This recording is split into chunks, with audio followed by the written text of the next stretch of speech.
Of സ്ക്രീനിൽ ഇയാൾ വളരെയധികം ആനിമേറ്റഡ് ആണ്. ഓൺ സ്ക്രീനിൽ കൃത്യമായി ഡയറക്ടർ പറയുന്ന വിഷൻ അനുസരിച്ച് പ്രവർത്തിക്കുന്ന നടൻ. രൺവീർ സിംഗിനെ കുറിച്ച് ആർക്കും പരാതികളില്ല. അദ്ദേഹവുമായിട്ട് വർക്ക് ചെയ്തവർ വീണ്ടും വീണ്ടും വർക്ക് ചെയ്തുകൊണ്ടിരിക്കുന്നു.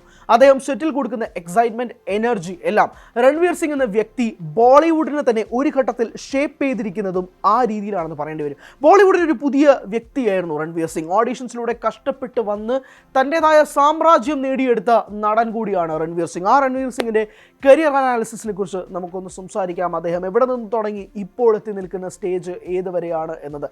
ഒരുപക്ഷെ അദ്ദേഹത്തിൻ്റെ തുടക്കത്തിൽ നിന്ന് തന്നെ തുടങ്ങിയാൽ അദ്ദേഹം ഓഡീഷൻസിലൂടെ പങ്കെടുത്ത ഓഡീഷൻസിൻ്റെ ക്ലിപ്പുകൾ തന്നെ ഇപ്പോൾ വളരെയധികം വൈറലാണ്, യൂട്യൂബിൽ ട്രെൻഡിങ്ങുമാണ്.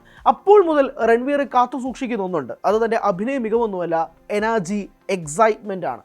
ആ എനർജി, എക്സൈറ്റ്മെൻറ്റ്, എക്സലൻസ് എന്ന ഈ 3 E ആണ് രൺവീറിന് ഇപ്പോഴും തൻ്റെ കരിയറിൽ മുന്നോട്ട് കൊണ്ടുപോകുമെന്ന് പറയേണ്ടി വരും. ഒരുപക്ഷെ ഓഫ് സ്ക്രീനിൽ അദ്ദേഹം ഭയങ്കര എനർജറ്റിക് ആയിട്ട് പെർഫോം ചെയ്യുമ്പോൾ പോലും 2 തട്ടിൽ സമൂഹം നിൽക്കാറുണ്ട്. രൺവീർ എന്തിനാണ് ഇങ്ങനെ കോമാളിത്തരം കാണിക്കുന്നതെന്ന് ഉൾപ്പെടെ സമൂഹ മാധ്യമങ്ങളിൽ പോസ്റ്റായും ട്രോളുകളായും വന്നപ്പോൾ അത് തൻ്റെ ബിഹേവിയറൽ പാറ്റേൺ ആണ്, അതനുസരിച്ച് താൻ നിൽക്കുകയുള്ളൂ എന്ന് കൃത്യമായി പറഞ്ഞ നടനാണ് രൺവീർ സിംഗ്. അദ്ദേഹത്തിൻ്റെ നിലപാടിൽ നിന്നും ഒരിക്കൽ പോലും അങ്ങനെ മാറിയിട്ടില്ല. വിവാദമായ ഫോട്ടോഷൂട്ടുകൾ, കൃത്യമായ നിലപാടുകൾ തുറന്നു പറഞ്ഞതിൻ്റെ പേരിൽ രൺവീർ സിംഗിനെ സമൂഹ മാധ്യമങ്ങൾ തൂക്കിലേറ്റിയിട്ടുണ്ട്. അപ്പോൾ പോലും ഒരു നിറപുഞ്ചിരിയോടെ മാത്രമേ രൺവീർ സിംഗ് സംസാരിച്ചിട്ടുള്ളൂ. ഇന്ന് ബോളിവുഡ് സിനിമാ മേഖലയിൽ എത്രയോ താരങ്ങൾ ഇങ്ങനെ നോക്കി നിൽക്കുന്ന റെക്കോർഡുകളുടെ മുന്നിൽ കൂടെ നടന്നു പോവുകയാണ് രൺവീർ സിംഗ്. പക്ഷേ വളരെ വേഗത്തിലുണ്ടായ ഒരു റെക്കോർഡ് നേട്ടമാണോ ഇത്? അല്ല. കഷ്ടപ്പാടുകൾ നിറഞ്ഞു നിൽക്കുന്നതായിരുന്നു രൺവീർ സിംഗിൻ്റെ ജീവിതം. അദ്ദേഹത്തിൻ്റെ പേഴ്സണൽ ലൈഫിലേക്കൊന്നും നമ്മൾ പോകുന്നില്ല. കൃത്യമായി അദ്ദേഹത്തിൻ്റെ ഫിൽമോഗ്രഫിയെക്കുറിച്ചായിരിക്കും നമ്മൾ സംസാരിക്കാൻ പോകുന്നത്. 2010 ബാൻ ബജാ ഭാരത് എന്ന സിനിമയിലൂടെയാണ് രൺവീർ സിംഗ്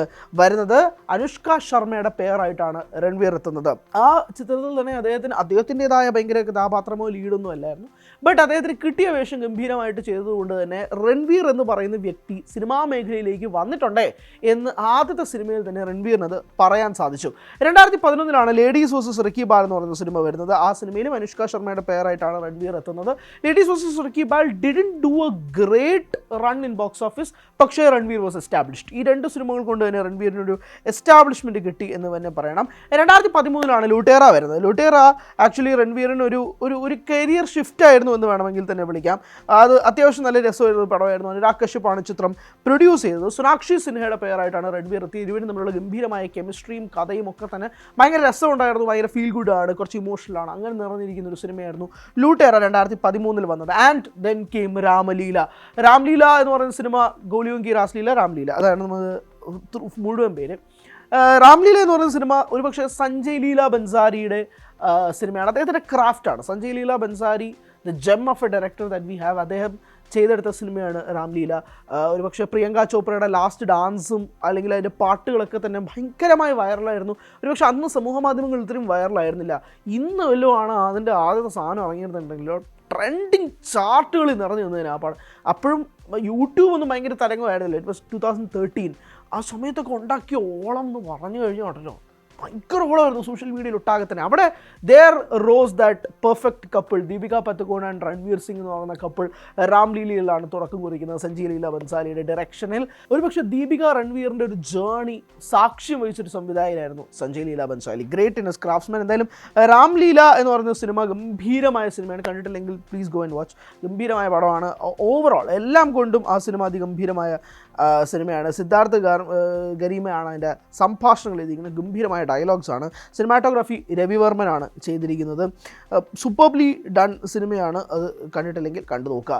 2014 രാംലീലയൊക്കെ ഗംഭീരമായി ഹിറ്റായി രൺവീർ ഭയങ്കരമായ തരംഗവുമായി മാറിയതിനു ശേഷമാണ് 2014 ഗുണ്ടേ എന്ന് പറഞ്ഞൊരു സിനിമ വരുന്നത്. ഒരുപക്ഷെ അർജുൻ കപൂറും രൺവീർ സിംഗും കൂടി ചേർന്നാണ് ആ സിനിമയിൽ അഭിനയിച്ചിരിക്കുന്നത്. പ്രിയങ്ക ചോപ്രയാണ് നായികയെ എത്തിയത്. ഒരു ഔട്ട് ആൻഡ് ഔട്ട് ഒരു ഫൺ മസാല പടമാണ് ഗുണ്ടേ.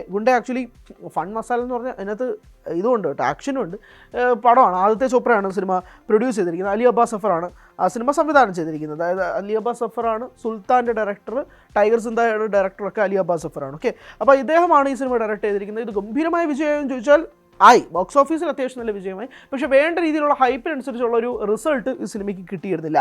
പിന്നീടാണ് കിൽ ദിൽ എന്ന് പറഞ്ഞൊരു സിനിമ ഇറങ്ങിയത്. കിൽ ദിൽ ആക്ച്വലി അട്ടർ ഫ്ലോപ്പായി പോയ ഒരു സിനിമയാണ്. ഷാദ് അലിയാണ് സിനിമ സംവിധാനം ചെയ്തിരിക്കുന്നത്. ആദിത്യ ചോപ്ര തന്നെയാണ് പ്രൊഡ്യൂസ് ചെയ്തിരിക്കുന്നത്. പരിനീതി ചോപ്രയൊക്കെ ഈ പടത്തിലുണ്ടായത്. പക്ഷേ Kill Dil actually didn't work. Box ഓഫീസിൽ അത്ര വലിയ വിജയമൊന്നും ആയിരുന്നില്ല. പിന്നെ 2015 ദിൽ ധഡക് നേ ദോ വന്നത്. ദിൽ ധഡക് നേ ദോ ആക്ച്വലി ഒരു ഫൺ വാച്ചാണ്, നല്ല രസമുണ്ട്. അനിൽ കപൂർ, രൺവീർ സിംഗ് ഒക്കെയാണ് പ്രധാന വേഷത്തിൽ എത്തുന്നത്. സോയ അക്തറാണ് ഈ സിനിമ സംവിധാനം ചെയ്തിരിക്കുന്നത്. അത്യാവശ്യം നല്ല രസമുള്ളൊരു പടമാണ്, ഒരു ഒരു ഒരു ഒരു ഒരു ഒരു രസത്തിൽ കണ്ടിരിക്കാൻ പറ്റുന്ന പടമായിരുന്നു ദിൽ ധഡക് നേ ദോ. അത് കഴിഞ്ഞാണ് ഒരു പക്ഷേ രൺവീറിൻ്റെ കരിയർ ഷേപ്പ് ചെയ്യുന്ന സിനിമ വന്നത്, വിച്ച് ഇസ് ബാജിറാവോ മസ്താനി. അത് പേഷ്വ ബാജിറാവോ എന്ന് പറഞ്ഞൊരു കഥാപാത്രമായിട്ടാണ് രൺവീർ എത്തുന്നത്. സഞ്ജയ് ലീല ബൻസാലിയാണ് സിനിമ സംവിധാനം ചെയ്തിരിക്കുന്നത്. ദീപിക പദുകോണാണ് പെയറായിട്ട് എത്തിയിരിക്കുന്നത്. ഗംഭീര പടമാണ്, അതും മസ്റ്റ് വാച്ചാണ്. ഞാൻ പറയുന്നത് 3 സിനിമകളാണ് എനിക്ക് തോന്നുന്നത് സഞ്ജയ് ലീല ബൻസാലി രൺവീറും കൂടി ഒരുമിച്ചിരിക്കുന്നത്. ഒന്ന് ഈ പറഞ്ഞ പോലെ രാംലീല, മറ്റൊന്ന് ബാജിറാവോ മസ്താനി, പിന്നെ ഒന്ന് പത്മാവത്താണ്. ഈ 3 സിനിമകളും നിങ്ങൾ കണ്ടു നോക്കണം. കണ്ടിട്ടില്ലെങ്കിൽ ഗംഭീരമായ അനുഭവങ്ങളാണ്. അത് പലരും കണ്ടിട്ടുണ്ടാകും, ചുമ്മാ പറഞ്ഞതേ ഉള്ളൂ. പിന്നെ വന്ന സിനിമയാണ് 2016 റിലീസ് ചെയ്ത ബേഫിക്കർ എന്ന് പറഞ്ഞൊരു സിനിമ. ബേഫിക്കർ ആദിത്യ ചോപ്ര തന്നെയാണ്, അദ്ദേഹം തന്നെയാണ് സംവിധാനം ചെയ്തത്, അദ്ദേഹം തന്നെയാണ് പ്രൊഡ്യൂസ് ചെയ്യുകയും ചെയ്തത്. വാണി കപൂറും രൺവീർ സിംഗുമാണ് പ്രധാന വേഷത്തിലെത്തിയത്. Befikre didn't do well. Box ഓഫീസിൽ ഗംഭീരമായ വിജയമോ തിളക്കമൊന്നും ഉണ്ടായിട്ടില്ല. ഒരു മിക്സ്ഡ് നെഗറ്റീവ് റിവ്യൂസാണ് ബേഫിക്കർ അന്ന് ക്രിയേറ്റ് ചെയ്തിരുന്നത്.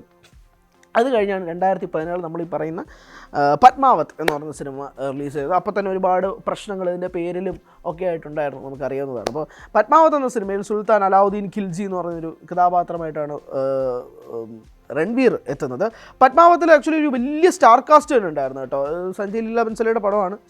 സ്റ്റാർ കാസ്റ്റിൽ ദീപിക, ഓഫ് കോഴ്സ് ദീപിക, രൺവീർ, ഷാഹിദ്, അതിഥി റാവു, ഈ 4 പേരുമാണ് ചെയ്തിരിക്കുന്നത്. ഗംഭീരമായ പടമാണ്, അതും must watch cinema. Sanjay Leela Bansali എന്ന് പറയുന്ന ക്രാഫ്റ്റ്സ്മാനൊക്കെ മനസ്സിലാക്കി തരുന്ന സിനിമകളാണ് അതെല്ലാം ഉള്ളത്. 2018 ഒരു 2017 പിന്നെ സിനിമ രൺവീറിൻ്റെ ഭാഗത്ത് വന്നില്ല. 2018 രോഹിത് ഷെട്ടി രൺവീർ സിംഗ് കോമ്പിനേഷൻ വരുന്നത്, വിച്ച് വാസ് സിംബ.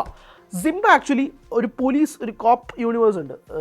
ആ കോപ്പ് യൂണിവേഴ്സിൽ സിംബയും കൂടി ആഡ് ഓൺ ആയി എന്ന് വേണം തന്നെ പറയാം. സിംബ ആക്ച്വലി അതൊരു സ്റ്റാൻഡേർഡ് പടമായിരുന്നു. ആ പടം രൺവീറിൻ്റെ അഴിഞ്ഞാട്ടം എന്ന് വേണമെങ്കിൽ തന്നെ വിളിക്കാം. ഞാൻ പറയുന്നത് ഈ പത്മാവത്തിലോ ഈ രാംലീലോ ഒന്നും തന്നെ അഴിഞ്ഞാട്ടമില്ല എന്നല്ല ഞാൻ പറയുന്നത്. അവിടെ സഞ്ജയ് ലീല ബൻസാലി എന്ന് പറയുന്ന ഒരു സംവിധായകൻ്റെ കൺട്രോളിലാണ് രൺവീർ പാടുന്നതും ഒക്കെ തന്നെ. ഇപ്പം ഫാറ്റ് ലവ്ലി എന്ന് പറയുന്ന പാട്ടിലൊക്കെ അദ്ദേഹം കിടന്ന് ഇളകുന്നത് നമുക്ക് കാണാം. പക്ഷെ അവിടെയൊക്കെ സഞ്ജയ് ലീല ബൻസാലി ഒരു ആർക്ക് വരച്ചിട്ടുണ്ട്, അതിനപ്പുറത്തേക്ക് പോകരുതെന്ന് പറയുന്നത്. സിംബ ആക്ച്വലി അങ്ങനെ അല്ലായിരുന്നു. രോഹിത് ഷെട്ടി ഇങ്ങനെ വിട്ടുകൊടുക്കുകയായിരുന്നു രൺവീറിനെ, അഴിഞ്ഞാടിക്കോ എന്ന് പറയുന്നത് വിട്ടുകൊടുക്കുന്ന രീതിയിലായിരുന്നു രൺവീറിനെ പ്ലേസ് ചെയ്തത്. അപ്പോൾ അങ്ങനെ രൺവീറിൻ്റെ out and out pakka mass commercial പടം, ഒരു പോലീസ് സിനിമയായിരുന്നു സിംബ. ഏകദേശം എനിക്ക് തോന്നുന്നു ഒരു 400-500 crores ബോക്സ് ഓഫീസിൽ കളക്ട് ചെയ്ത സിനിമയായിരുന്നു. ഗംഭീരമായ, if you love mass action പടങ്ങൾ, മസാല പടങ്ങൾ, Simba is the best choice for you. Gully boy 2019 release ചെയ്ത സിനിമ, ആലിയ ഭട്ട് രൺവീർ സിംഗിൻ്റെ സിനിമ. ഗംഭീരമായ സിനിമ. ഇപ്പോൾ അപ്നെ ടൈം ആയേക എന്ന് പറയുന്ന പാട്ടൊക്കെ എല്ലാവർക്കും അറിയായിരിക്കും. ആ പാട്ട് മാത്രമല്ല, ഗല്ലി ബോയ് ഗംഭീരമായ സിനിമയാണ്. ഏകദേശം എനിക്ക് തോന്നുന്നു ഫിലിം ഫെയർ അവാർഡ്സിൽ 13 അവാർഡുകളോളം ആ സിനിമ സ്വന്തമാക്കിയിട്ടുണ്ട്. അവാർഡുകൾക്ക് മേൽ അവാർഡുകളായിരുന്നു ആ സിനിമ കിട്ടിക്കൊണ്ടിരുന്നത്. ഈ സിനിമയുടെ നിർമ്മാതാവാണ് ഫർഹാൻ അക്തർ. അതായത് ഈ എക്സൽ എൻ്റർടൈൻമെൻറ്റ്സിൻ്റെ ബാനറിലുള്ള ഫർഹാൻ അക്തർ ഈ സിനിമയുടെ നിർമ്മാതാവായിരുന്നു.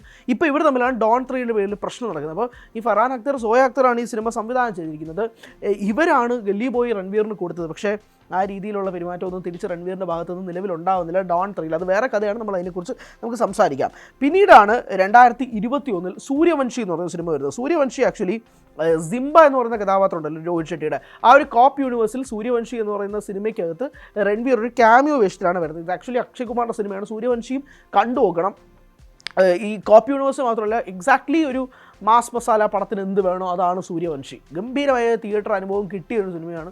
OTT-യിൽ ഇനി കാണുമ്പോൾ എങ്ങനെയായിരിക്കും എന്നറിയത്തില്ല. ഔട്ട് ഓഫ് ദ ടോപ്പിൽ ഒരു മാസ് മസാല കോപ്പ് സിനിമ എന്തായിരിക്കും, അതിൻ്റെ പ്രൈം എക്സാമ്പിളാണ് സൂര്യവംശി എന്ന് പറയുന്ന സിനിമ. അതും രോഹിത് ഷെട്ടി തന്നെയാണ് സംവിധാനം ചെയ്തിരിക്കുന്നത്. 2021 പിന്നെ റിലീസ് ചെയ്തൊരു സിനിമയാണ് 83. കബീർ ഖാനാണ് സിനിമ സംവിധാനം ചെയ്തിരിക്കുന്നത്. രൺവീർ സിംഗ്, കപിൽ ദേവായിട്ടാണ് അഭിനയിച്ചിരിക്കുന്നത്. 1983 വേൾഡ് കപ്പ് എങ്ങനെ നമുക്ക് നേടിയെടുത്തു, 1975-79 വെസ്റ്റ് ഇൻഡീസിൻ്റെ ആധിപത്യം നടന്ന വേൾഡ് കപ്പ് 83 ഇന്ത്യ എങ്ങനെ നേടിയെടുത്തു എന്നുള്ള കഥയാണ്. ഭയങ്കര രസമുള്ള, ഇമോഷണലി ഭയങ്കരമായിട്ട് നമ്മളെ ഹുക്ക് ചെയ്യുന്ന സിനിമയാണ്. ക്ലൈമാക്സ് ഒക്കെ കണ്ട് കരയും, ഇൻ്റർവെൽ പോർഷൻസിലും കണ്ട് ഗൂസ് ബംസ് അടിക്കും.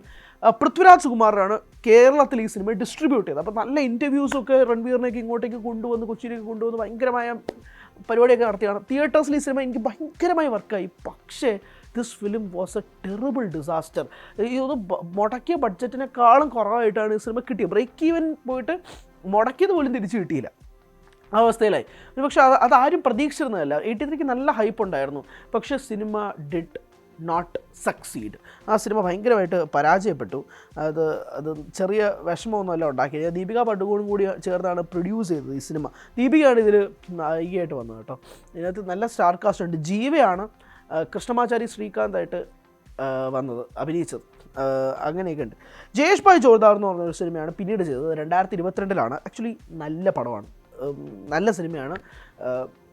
Make it A watch. എനിക്ക് തോന്നുന്നു പലരും ഈ സിനിമ കണ്ടിട്ടുണ്ടാവില്ല, കേട്ടിട്ട് പോലും ഉണ്ടാവില്ല. പക്ഷേ ഇത് ആക്ച്വലി നല്ലൊരു സിനിമയാണ്. രൺവീർ അതിഗംഭീരമായിട്ട് ചെയ്തിട്ടുണ്ട്. ഇതിനകത്ത് ഒരുപാട് സ്ത്രീകൾ ചുറ്റും കൂടിയിരുന്നിട്ട് രൺവീറിന് നടുക്ക് ഇരുന്ന് കരയുന്നൊരു സീനൊക്കെ ഉണ്ട്. ഗംഭീരമായ സീനാണ്. കുട്ടിലെ പടമാണ് ജയേഷ് ഭായ് ജോർദാർ, കണ്ടുപോകണം.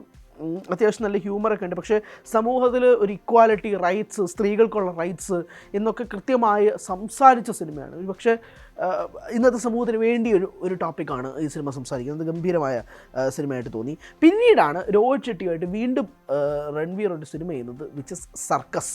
ഞാൻ പറഞ്ഞ ഈ രോഹിത് ഷെട്ടി രൺവീർ സിംഗിൻ്റെ സിനിമയുണ്ടല്ലോ സിംബ, ആ സിംബ നമുക്ക് തന്നൊരു ഹൈ ഉണ്ട് ഈ കോമ്പിനേഷൻ. അത് സൂര്യവംശിയിൽ ഇരുവരും ചെയ്യുന്നു. സൂര്യവംശിയുടെ ക്ലൈമാക്സിലാണ് രൺവീർ വരുന്നത്. ഗംഭീരമായ അഴിഞ്ഞാട്ടമാണ് രൺവീറിന് അപ്പം ചെയ്യുന്നത്. അതായത് രൺവീറിന് വേണ്ടിയിട്ട് വിട്ടുകൊടുക്കുന്ന രോഹിത് ഷെട്ടി നമ്മൾ കണ്ടില്ലേ സർക്കസിൽ. പക്ഷേ നേരെ വിപരീതമായി കണ്ടിരിക്കാൻ പോലും പറ്റാത്ത രീതിയിൽ ആ സിനിമ രോഹിത് രൺവീറും കൂടെ ചെയ്തെടുത്ത് കോമഡി എന്നൊക്കെ പറഞ്ഞ് എന്തൊക്കെയോ കാണിച്ചുകൊണ്ട് പോയി. ഒരു ട്രോമയായിരുന്നു ഈ സിനിമ. എനിക്ക് ഇപ്പോഴും ഈ സിനിമ നോക്കുമ്പോൾ ട്രോമ അനുഭവമാണ് കിട്ടുന്നത്. ഒരിക്കലും ഇത് ഒരു സെക്കൻഡ് പോലും ഞാൻ ഈ സിനിമ ആസ്വദിച്ച് പോയിട്ടില്ല.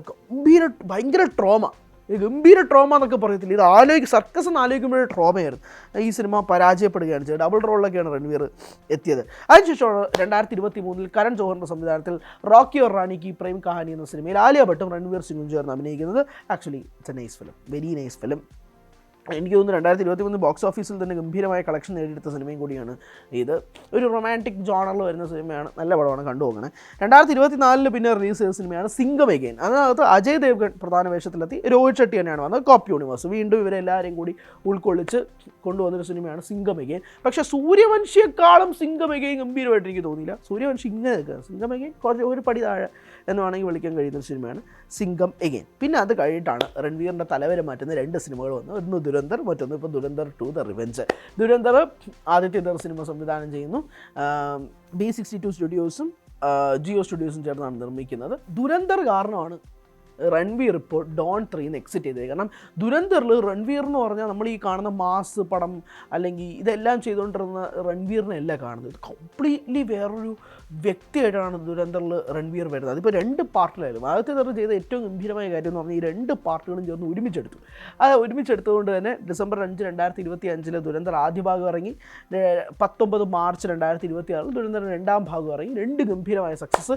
ഇപ്പോഴത്തെ 13 ദിവസങ്ങൾ കഴിയുമ്പോഴേക്കും ദുരന്തറിൻ്റെ ഫസ്റ്റ് പാർട്ട് ഉണ്ടാക്കിയ ലൈഫ് ടൈം കളക്ഷൻ ഉണ്ടല്ലോ, അതങ്ങ് ബ്രേക്ക് ചെയ്ത് വെട്ടിക്കളഞ്ഞ് ദുരന്തർ 2 ഇപ്പോൾ മുന്നോട്ട് പൊയ്ക്കൊണ്ടിരിക്കുകയാണ്. സോ ഇതാണ് രൺവീർ സിംഗിൻ്റെ ഒരു ഫിലിമോഗ്രഫി എന്ന് പറയുന്നത്. സ്വാഭാവികമായിട്ട് വരാൻ പോകുന്ന അടുത്ത സിനിമകൾ എന്തൊക്കെയാണെന്ന് വലിയ ഉറ്റുനോക്കുന്നുണ്ട്. ഇപ്പോൾ രൺവീറും കല്യാണിയും കൂടെ ചേർന്ന് ഒരു സിനിമ വരുന്നുണ്ട്. അത് അത്യാവശ്യം നല്ല പ്രതീക്ഷയുള്ള സിനിമയാണ്. അപ്പോൾ അതാണ് വേറൊരു ലൈനപ്പിൽ നിൽക്കുന്ന ഒരു സിനിമ എന്ന് പറയുന്നത്. So Ranveer Singh is gone grow. അതിങ്ങനെ ഗ്രോ ചെയ്തുകൊണ്ടേയിരിക്കും. അതേ എന്തൊക്കെ സ്റ്റേജ് പരിപാടിയിൽ പ്രശ്നം. ഇപ്പോൾ ഏറ്റവും ഒടുവിൽ തന്നെ എടുത്ത് നോക്കുകയാണെങ്കിൽ ഗോവയിൽ IFFIയിൽ ഋഷഭ് ഷെട്ടിയുടെ കാന്താരയെ കളിയാക്കി എന്നും പറഞ്ഞിട്ട് വരെ രൺവീർ സിംഗിന് പണി കിട്ടി. ഈ രൺവീർ സിംഗ് സ്റ്റേജിൽ പോകുമ്പോഴേക്കും വേറെ മനുഷ്യരാണ്. അവിടെ എല്ലാവരെയും എക്സൈറ്റ് ചെയ്യുക, ഹൈപ്പ് കയറ്റുക എന്നാണ് രൺവീർ ചെയ്യാറുള്ളത്. അതിനിടയിൽ കുറച്ച് അബദ്ധങ്ങളും പറ്റാറുണ്ട് രൺവീറിന്. ഈ അബദ്ധങ്ങളുടെ പേരിൽ രൺവീറിൽ ഒരുപാട് ട്രോളാറുണ്ട്. പക്ഷേ ഹീ നെവർ എവർ പുള്ളിയുടെ ക്യാരക്ടറിൽ നിന്ന് മാറി നിൽക്കാറില്ല. ആ രീതിയിൽ തന്നെയാണ് രൺവീറിൻ്റെ കരിയർ മുന്നോട്ട് പൊയ്ക്കൊണ്ടിരിക്കുന്നത്, പെർഫോം ചെയ്തുകൊണ്ടിരിക്കുന്നത്. ഇതെല്ലാം ആ രീതിയിൽ തന്നെയാണ് പൊയ്ക്കൊണ്ടിരിക്കുകയും ചെയ്തത്. So this is Ranveer Singh's career analysis. തുടർന്ന് അങ്ങോട്ടും രൺവീറിൻ്റെ ഗംഭീരമായ സിനിമകൾ ഉണ്ടാകുമെന്ന് തന്നെയാണ് പ്രതീക്ഷിക്കുന്നത്. കൂടുതൽ വാർത്തകൾക്ക് News 18 Keralam YouTube channel subscribe ചെയ്യുക.